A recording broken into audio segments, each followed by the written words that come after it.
What this is, I can no fully explain, then can finite creatures comprehend infinity. But here love is perfect, and perfect love casts out fear. In heaven we love God more than ourselves, and one another like ourselves. Here we enjoy the perfection of all grace. In heaven our understanding and knowledge is enlarged according to the greatness of what we can observe and think. In the world below, light could only shine into our minds through the window of our senses, so God had to condescend to our limited capacities when revealing His majesty.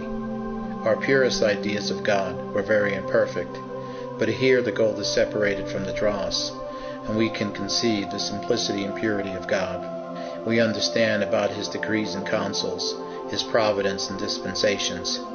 We clearly see here that from eternity God was sole existing, but not solitary, that the Godhead is neither confused in unity nor divided in number. We see that there is a priority of order, but no superiority among the persons of the Trinity, but that they equally have the same excellence and power, and equally are adored. Those ways of God that in the world below seem unsearchable and beyond our comprehension, we understand so clearly here by His divine wisdom, that the truth could not be made more simple. These are some of the things that make our souls happy. However, the happiness of the saints in heaven will not be complete until their bodies are resurrected and united with their souls. I will therefore show you what the resurrection bodies shall be like. First, the resurrection bodies of the blessed will be spiritual bodies like mine. You may better understand this not only by seeing, but by touch. After saying this, the holy prophet was pleased to give me his hand. They will be bodies that are purified from all corruption, yet have substance.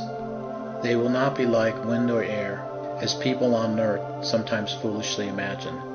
Then I said to him that I always understood spiritual as the opposite of material, so I thought that a spiritual body must be immaterial and not capable of being touched or felt, as I found his hand was. To this the prophet replied that their bodies were spiritual, but only because they were purified from all corruption. But as they were sustained by the enjoyment of God without needing food, drink, or sleep, beholding the Lord is what support both their souls and their bodies, and is what they live upon forever. Have you not read, said the prophet, that the blessed Jesus, after his resurrection, appeared in his body to his disciples when they met together in a chamber and the doors shut about them?